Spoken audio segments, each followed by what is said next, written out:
مجھے بتاتے ہوئے زندگی گزر گئی ہے کہ ان بچے کی جو جھنڈ ہوتی ہے، پیدائشی بال ہوتے ہیں، سورۃ التغابن کی پہلی 5 آیات لکھی ہوئی ہوتی ہیں، اور میں نے جس کو بھی یہ عمل دیا، سالوں سال ہو گئے مجھے عمل دیتے، اور میرے پاس روایت ہے اور روایت کا سند ہے، میری کوشش ہوتی ہے کہ میں غیر مستند باتیں نہ کروں۔ بچے کے بالوں پہ یہ 5 آیتیں لکھی ہوئی ہوتی ہیں، فطرت نے، قدرت نے ماں کے پیٹ میں لکھی ہوئی ہوتی ہیں، اور جو بچے کی جھنڈ اتارے، بال اتارے،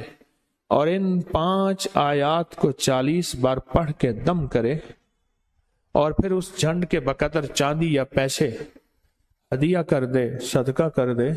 عجیب رزلٹ ہے اس کا۔ بتائیں میں نے کیا فائدے بتائے تھے، اپنی یادداشت مجھے بتائیں۔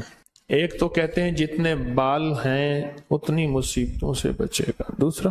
بخت اور نصیب اور مقدر اس کی زندگی میں رس کھول دیں گے، ساری عمر یا جتنی صدیوں کی عمر پائے، اور اپاہج نہیں ہوگا، رزق کے لیے دھکے نہیں کھائے گا، ٹھوکریں نہیں کھائے، بے شمار میں نے فائدے بتائے، آپ کو بتائے ہوں، چھوٹا سا عمل ہے۔ اللہ نے بیٹا دی ہے، بیٹی دی ہے، ان کے بالوں کو، اور گھر کے 2 افراد، ایک فرد بیٹھ کے پڑھ لے، زیادہ سے زیادہ 5 آیاتیں پڑھتے، 20 منٹ لگ جائیں گے، آدھا گھنٹہ لگ جائے گا، پر آپ کی اس 20 منٹ اور آدھا گھنٹے میں اس کی زندگی سنور جائے گی۔